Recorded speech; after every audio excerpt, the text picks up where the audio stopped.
warahmatullahi wabarakatuh. Alhamdulillah wassalatu wassalamu ala rasulillah sayyidina Muhammad bin Abdillah wa ala alihi wa sahbihi wa azwajihi wa dzurriyyatihi wa wala. La haula wala quwwata illa billahi amma ba'du. Rabbi shrah li sadri wa yassir li amri wahlul 'uqdatam min lisani yafqahu qawli. Amin. Allahumma. Hadirin mubarak yang sama kami hormati, yang sama kami muliakan, Sohibul Bait, yaitu Bapak Alamin beserta seluruh keluarga besarnya. Kita doakan biar Allah kasih sehat panjang umur, Allah berkahi hidupnya dunia dan akhirat. Amin ya rabbal. Yang sama kami hormati para orang tua, para guru-guru, wabil khusus Bapak Ustadz Mimin, Bapak Ustadz Ahmad Subarkah, Bapak Haji Kardi, Bapak Ustadz Nisan, dan para orang tua semua yang lainnya yang namanya tidak bisa saya sebutkan satu persatu, namun tidak mengurangi rasa hormat, ta'zim dan mahabbah saya kepada para orang tua sekalian, dan khususnya kepada kita semua yang hadir pada malam hari ini. Kita berdoa kepada Allah di malam yang penuh dengan kemuliaan, keberkahan seperti ini, tidaklah kita keluar dari tempat yang mulia ini melainkan seluruh dosa-dosa kita telah diampuni oleh Allah Subhanahu wa ta'ala. Shalawat terangkai salam kalau kita hadiahkan, kita limpahkan dan kita curahkan kepada sosok panutan kita, qudwah dan uswah kita, yang mana 1400 tahun yang lalu sebelum kita lahir, beliau telah mendoakan kita, telah mencintai kita, telah berkorban buat kita, yaitu junjungan kita baginda Rasul Nabi Muhammad SAW. Semoga kita semua yang hadir pada malam hari ini telah mendapatkan syafaatul utsma di yaumil kiamah nanti. Amin ya rabbal alamin. Ini ngomong-ngomong pada sehat Pak ya? Alhamdulillah sehat. Kantong? Orang mana kantong ya, ada sakit ini lah ya. Mudah-mudahan badan sehat, kantong juga sehat. Amin ya robbal alamin. Tidak berpanjang lebar, tidak nggak panjang-panjang, kagak lama-lama. Karena dulu waktu saya kuliah itu ada namanya pelajaran metodologi tentang dakwah. Yang mana kalau ngomong ke orang yang lapar sama orang yang ngantuk jangan lama-lama. Ya, yang pertama orang yang ngantuk pasti ngedumel, lama amat sih ngomongnya. Yang kedua orang yang lapar pasti ngomong, kapan gua makannya?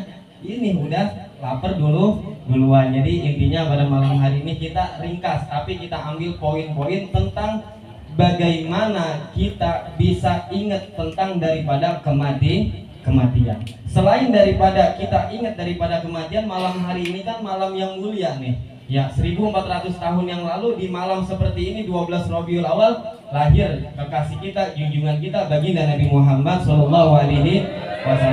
Ya, jadi izinkan saya mengkolaborasikan antara mengingat daripada hal kematian dan juga bagaimana caranya dan kita sadar untuk mencintai kekasih kita baginda Nabi Muhammad SAW.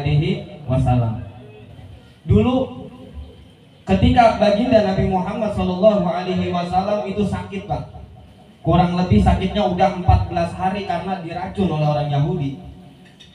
Yang mana sakitnya baginda Nabi Muhammad SAW, kata istri beliau Sayyidah Aisyah, itu yang namanya kompres kena jidat yang Nabi Muhammad SAW, kompres yang panas langsung kering.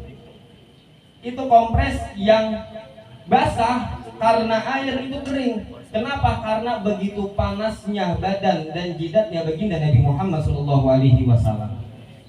Sampai satu ketika menjelang daripada wafatnya baginda Rasul Nabi Muhammad SAW, kan Nabi aja wafat, Nabi aja meninggal, apalagi kita juga kelak akan nyusul almarhumah Ibu Masna binti Malar. Makanya untuk itu bagaimana caranya kita pada malam hari ini timbul rasa kesadaran untuk apa? Untuk memperbanyak bekal menghadap Allah Subhanahu wa ta'ala. Makanya dulu sahabat tuh ngomong sama Sayyidina Ali bin Abi Thalib, ya Amirul Mukminin, kok ente siangnya itu rajin banget puasa, malamnya kagak tidur tahajud. Apa sih pengennya? Padahal Sayyidina Ali bin Abi Thalib telah dikatakan oleh baginda Nabi Muhammad SAW dijamin surga. Surganya bukan surga yang ecek-ecek, tapi surga Firdaus, surga yang paling tinggi, nikmat yang paling sempurna, karena di dalamnya ada baginda Nabi Muhammad SAW. Itu siangnya masih puasa, itu siangnya masih ibadah, dan malamnya begadang kagak tidur, sholat tahajud, minta ampun kepada Allah Subhanahu wa ta'ala, padahal sudah dijamin surga. Kenapa sih akhirnya para sahabat bertanya kepada beliau? Karena kelak ketika saya meninggal dunia, kalau saya enggak capek waya gini, saya enggak capek ketika hidup, saya takut bekal amal saya kurang menghadap Allah Subhanahu wa Ta'ala. Padahal sekelas beliau surganya udah dijamin, tapi apa, semangat untuk beribadah kepada Allah Subhanahu wa Ta'ala luar biasa, patut kita contoh. Nah ini kan kita mah kadang-kadang siangnya mah kita main burung, ya sorenya mah kita main layangan tuh ya, malamnya kita nonton TV, dini harinya kita begadang nonton bola, kadang-kadang subuhnya ke siang masih yakin banget itu ya masuk ke dalam surganya Allah Subhanahu. Emang udah dijamin oleh baginda Nabi Muhammad, kullu ummati yadkhuluna jannah, pasti kita semua umatnya Rasul pasti masuk ke dalam surga, illa man aba, kecuali yang kagak mau. Siapa yang kagak mau? Tuh yang gak mau puasa Ramadan, tuh yang kagak mau sholat 5 waktu, tuh orang yang begitu, orang yang kagak mau masuk surganya Allah Subhanahu wa Ta'ala. Sehingga cerita ketika menjelang daripada kematian baginda Nabi Muhammad SAW, itu ada yang namanya malaikat maut. Siapa namanya? Malaikat Israel ngetok pintu baginda Nabi Muhammad, diketok tuh, assalamualaikum. Ketika dibuka oleh istri beliau, ditanya itu malaikat, siapa engkau? Dikatakan, saya adalah Israel, saya adalah yang memutuskan anak Adam antara dunia dengan kenikmatan-kenikmatannya, yaitu malaikat Israel. Akhirnya disampaikan oleh Nabi Muhammad SAW, ya Rasulullah, kata istri beliau, di depan ada malaikat Israel. Ini kalau orang bola tinggi, kira-kira kalau kamunya begitu, kita bagaimana nih? Hah? Kabur apa kita seduhin kopi? Iya tuh, di depan ada malaikat Israel. Akhirnya ini malaikat disuruh masuk oleh baginda Nabi Muhammad SAW. Akhirnya ditanya ini malaikat Israel sama Nabi Muhammad SAW, ya Israel, ente jita zairan engkau bido, wahai Israel, engkau datang ke rumahku ini pengen ziarah, pengen silaturahmi, atau pengen nyabut nyawa? Akhirnya dikatakan oleh malaikat Israel, ya Rasulullah, ya Nabi Allah, saya datang kemari jitu zairan engkau bido insyita. Ya Rasulullah, saya datang kemari pertama pengen silaturahmi, dan yang kedua pengen nyabut nyawa kalau engkau redo. Tuh, kelas Nabi mah masih ditawarin dulu, ya redo apa kagak kalau dicabut nyawanya. Beda sama kita, nggak usah pakai ditawarin mah lagi. Ya udah saatnya mati gak mati kita mah tuh. Tapi Nabi dikatakan malaikat Israel, kalau pengen dicabut saya cabut, tapi kalau engkau tidak redo, tidak mau, maka saya tidak akan cabut nyawamu engkau. Itu izin dari Allah Subhanahu wa Ta'ala. Akhirnya Nabi Muhammad SAW bertanya kepada malaikat Israel, ya Israel, aina Jibril, wahai Israel, mana malaikat Jibril yang senantiasa selalu menemani saya? Akhirnya singkat cerita, datanglah malaikat Jibril menemui baginda Nabi Muhammad SAW. Ketika hendak ingin dicabut nyawanya Nabi Muhammad SAW, Nabi sempat-sempatnya tuh masih mikirin kita umatnya Nabi Muhammad dengan mengatakan dan bertanya kepada malaikat Jibril, ya Jibril, kaifa ummati min ba'di? Wahai Jibril, bagaimana nasib umat saya kalau saya mati? Bagaimana nasib saya kalau nyawa saya hari ini dicabut? Akhirnya malaikat Jibril laporan kepada Allah Subhanahu wa Ta'ala, dan Allah Subhanahu wa Ta'ala mengatakan kepada malaikat Jibril, ya Jibril, arsil ila habibi Muhammadin la ukhtihi abada. Wahai Jibril, kasih salam kepada kekasih saya baginda Nabi Muhammad SAW, bahwasanya saya sekali-kali tidak akan menyia-nyiakan dia di dunia dan di akhirat. Shallallahu alaihi Muhammad.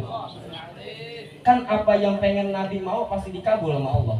Ya wala saufa yu'tika rabbuka fatardo. Apa yang dipengen sama Nabi, apa yang didoakan oleh Nabi pasti diijabah, pasti diridhoi oleh Allah Subhanahu wa Ta'ala. Akhirnya malaikat Jibril laporan lagi kepada Nabi Muhammad SAW, ya Rasulullah, saya mendapatkan satu pesan dari Allah Subhanahu wa Ta'ala, bahwasanya engkau tidak akan disia-siakan oleh Allah di dunia dan di akhirat. Apakah Nabi senang mendengar jawaban dari malaikat Jibril? Nabi belum senang, Nabi belum puas. Yang saya tanyakan, bagaimana nasib umat saya ketika saya wafat, wahai Jibril? Akhirnya kembali lagi malaikat Jibril menghadap Allah Subhanahu wa taala menanyakan bagaimana nasibnya kita, Pak. Udah dipikirin sama Nabi. Ya makanya kita patut mencintai ya junjungan kita baginda Nabi Muhammad SAW. Dengan apa kita mengaplikasikan cinta itu? Enggak susah. Yang pertama apa? Menjalankan perintahnya, yaitu sunnah-sunnahnya, apalagi yang wajib, dan memperbanyak bersolawat kepada Nabi Muhammad SAW. Akhirnya malaikat Jibril laporan Nabi ke Allah Subhanahu wa taala, ya Allah, yang ditanyain umatnya, bagaimana nasib umatnya apabila kekasihmu baginda Nabi Muhammad itu wafat. Akhirnya apa yang dikatakan oleh Allah Subhanahu wa taala, ya Jibril, haram jannah, saya haramkan jannah, haramul jannah, saya telah mengharamkan surga alal anbiya wa ummamihim, kepada para nabi-nabi yang terdahulu dan umat-umatnya. Kan nabi ada Nabi Adam, terus sampai ke bawah sampai Nabi Isa. Saya haramkan, kata Allah, surga untuk nabi-nabi yang terdahulu dan umat-umatnya qabla Habibi Muhammadin wa ummatu yadkhuluha. Saya haramin itu surga ya, kepada umat-umat yang terdahulu dan rasul-rasul yang terdahulu sebelum umatnya Nabi Muhammad SAW masuk ke dalam surga. Shallallahu alaihi Muhammad. Jadi kita Pak nih ya, kalau betul-betul cinta kepada Nabi Muhammad SAW dan kita mati dalam keadaan Islam, kita duluan masuknya ke dalam surga sebelum para nabi-nabi yang terdahulu, sebelum Nabi baginda Nabi Muhammad SAW. Begitulah cinta, begitulah mahabbah, begitulah pengorbanan baginda Nabi Muhammad SAW. Akhirnya malaikat Jibril kembali laporan ke baginda Nabi Muhammad, wahai kekasih Allah, wahai Nabi Allah, tadi saya udah dipesankan oleh Allah Subhanahu wa taala bahwasannya umatmu semuanya telah dijamin surga oleh Allah Subhanahu wa taala. Karena doanya Nabi itu kan selalu Pak, la ardo wahid min ummati. Nabi itu pengennya begitu, la ardo, saya nggak redo, kata Nabi, wahid min ummati, satu aja dari umatnya Nabi. Ya mudah-mudahan kita semuanya umatnya Nabi nih. Satu aja nih, ngelip di dalam nerakanya Allah Subhanahu wa taala, la ardo, kata Nabi, saya agak redo. Kata Nabi, saya agak redo, ada satu aja umatnya Nabi, umatku, kata Nabi Muhammad SAW, nyempil di dalam neraka, pasti dikasih syafaatnya baginda Nabi Muhammad SAW. Akhirnya tuh ketika Nabi Muhammad telah mendapatkan jaminan bahwasannya umatnya Nabi udah dijamin oleh Allah Subhanahu wa taala dengan balasan surga yang begitu nikmatnya luar biasa. Akhirnya kata Nabi Muhammad, kalau begitu saya redo dan ar-rafiul a'la, dan saya redo menghadap Allah Subhanahu wa taala. Akhirnya ketika nyawa Nabi ini dicabut, kan nyawa dicabut pertama dari kaki ya Pak. Ketika nyawa dicabut, Nabi teriak, la ilaha illallah inna fil maut la syaqarat. Tidak ada Tuhan selain Allah, sesungguhnya di dalam kematian ada yang namanya sekarat. Itu Nabi teriak tuh ketika nyawanya dicabut tuh dari telapak kaki beliau. Nabi teriak, la ilaha illallah inna fil maut la syaqarat. Sungguh di dalam yang namanya kematian sebelum itu ada yang namanya sakarat. Itu dikisahkan bahwasannya Nabi kagak berhenti-berhenti mengeluarkan keringat. Karena apa? Dahsyatnya sakaratul maut. Bahkan itu kalau digambarkan bagaimana sakitnya sakaratul maut, coba kita punya kambing masih hidup, kita kulitin hidup-hidup. Apa kagak jengker itu kambing? Begitulah sakitnya sakaratul maut. Akhirnya ketika dicabut, Nabi Muhammad mengatakan la ilaha illallah inna fil maut la sakarat.